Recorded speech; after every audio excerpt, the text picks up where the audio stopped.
भाभी ए भाभी। अरे सोनवा देख तो तनी दुआर पर के फुसुर फुसुर करता। भाभी चल तो रे देखल जाओ। आ गइले से बुझाता ई देवरे हवस। भर फागुन एकनी के इहे धंधा चलल बा। डरामा को के धइले बारा लोग। कह देब अपना रजऊ से न तो लोन तहर कूच दी हैं। भाभी अरे का चाहि तोहनी के बोल ना। का भाभी भाभी कइले बारो। भाभी अरे दादा पगल बइबो से का रे।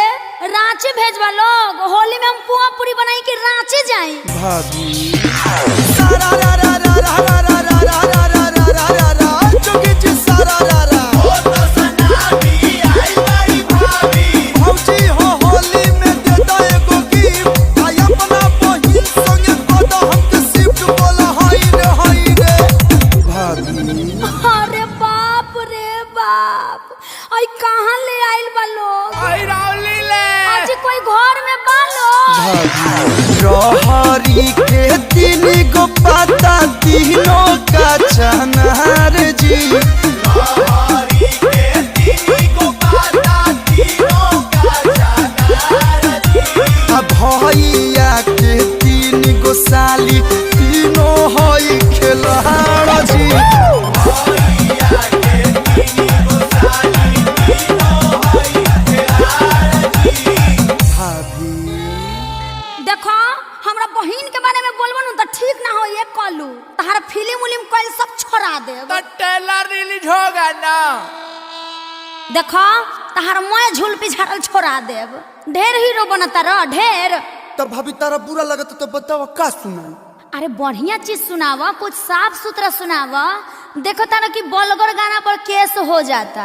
आ इहे तू सुनावा तारा। ठीक कहता रे भौजी तोरा पता भाई ले रहे हाँ तो यही से नु कहतनी कि बढ़िया चीज गावा। तो कौन पारंपरिक के गाँव ब्यास तो ला भाभी सुनो।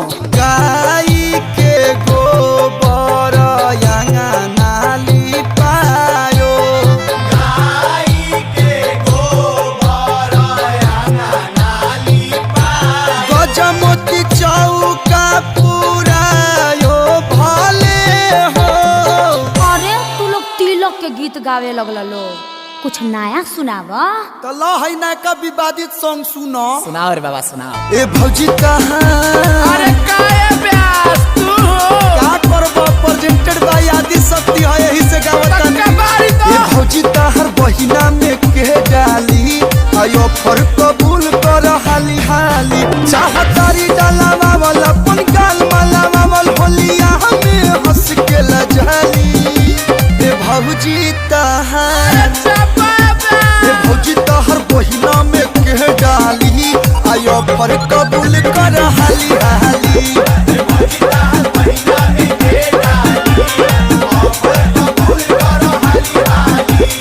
का हो सुना है सारा रारा। अरे सारा रारा दोसर तारा बाजा तू मत देखो देवर। अब भाभी के सोझा न देखाओ देवर। तोरा बहिन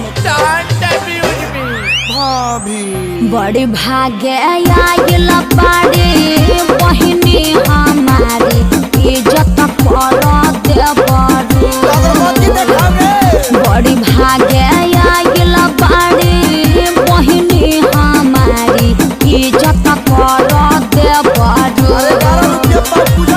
बाल्टी में रंग लेके भरया का बारी जन भर देवरू। बाल्टी में रंग लेके भरया का बारी जन धर देवरू। भाभी तुम तो चैलेंज कर रही हो। तो लो सुनो। होली में भौजी अपन बहिन के भेजल करहना। होली में भौजी अपन बहिन के भेजल करहना। तो देवरू अपने बहिन के चुम्मा जाके ले हल करना। तो देवरू अपने बहिन के चुम्मा जाके ले हल करना। ढेर नहीं खे हो। देख नली में जाके लसारा जइब। हमरा बहिन के छुआ पिटा जइब। देख नली में जाके लसारा जइब। हमरा बहिन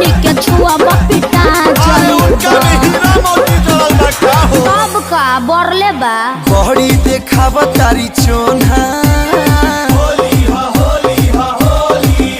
अरे बड़ी देखाव तारी चोन्हा भौजी ताहर बहिन सोना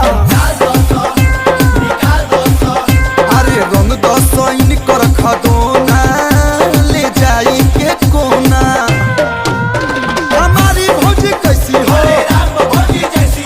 गली गली में शोर है अरे नहीं फंसाया जा रहा है उसको फंसाया जा रहा है। अच्छा ठीक बा, जा तर त जा, है छोटकी के भी ले ले जा, आ होली खेल ली।